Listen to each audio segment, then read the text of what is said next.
Maraming salamat po, Panginoon Diyos, sa bigay mong almusal sa amin sa umagang ito. Ito po, palaman peanut butter, pandesal, may peanut butter. Meron pong pansit na bibili dyan sa baba namin, maraming nagtitinda. Pansit at kape. Yan, ito po hindi tinitimpla yung 3-in-1, hindi po ganun, black coffee, tinitimplahan po yan. So lahat ng nakita ninyo po, binigay ng ating Panginoon Diyos. Maraming salamat sa iyo, Panginoon, aming Diyos, sa iyong bigay na pagkain ngayon sa almusal sa amin. Sa ngalan ni Jesus. Amen.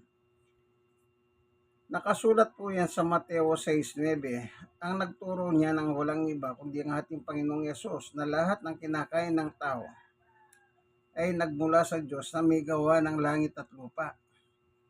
Tandaan niyo po yan, may gawa ng langit at lupa.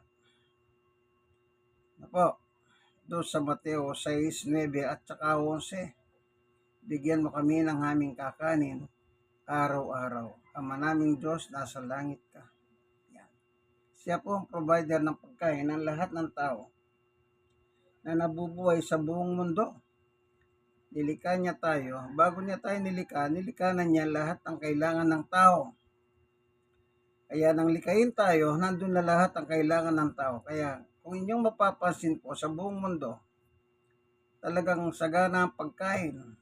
Kasi Diyos po ang naglalahan araw-araw. Kaya nagturo niya na walang iba kundi ang ating Panginoong Yesukristo. In Christ alone. Tandaan niyo po yan, siyang nagturo sa atin. Na lahat ng ating pagkain, kahit anong nationality mo, bata ka man matanda, hanggat nabubuhay ka, lahat ng kinakain nating lahat, kaibigan, lahat yan binigay ng ating Panginoong Diyos. Amen. Amen. God is good all the time. Okay. Sige, kain na po tayo ng almusal.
So, karaos na po. Alas 9:30 na. 9:30.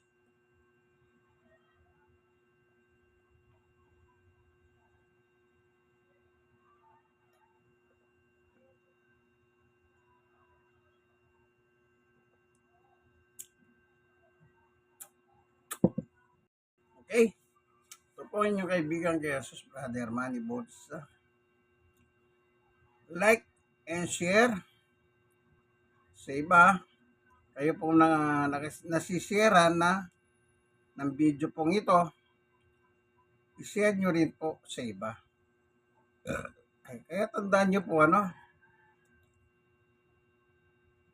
lahat ng kinakain ng tao, sabi ng Panginoong Yesus, lahat ng yan galing sa Diyos na may gawa ng langit at lupa, ayon sa Mateo 6:9-10. At dapat nating ipagpasalamat sapagkat bigay nga ng Diyos Ayon kay Pablo naman, apostol, unang Thessalonica chapter 5 verse 16, 17, 18.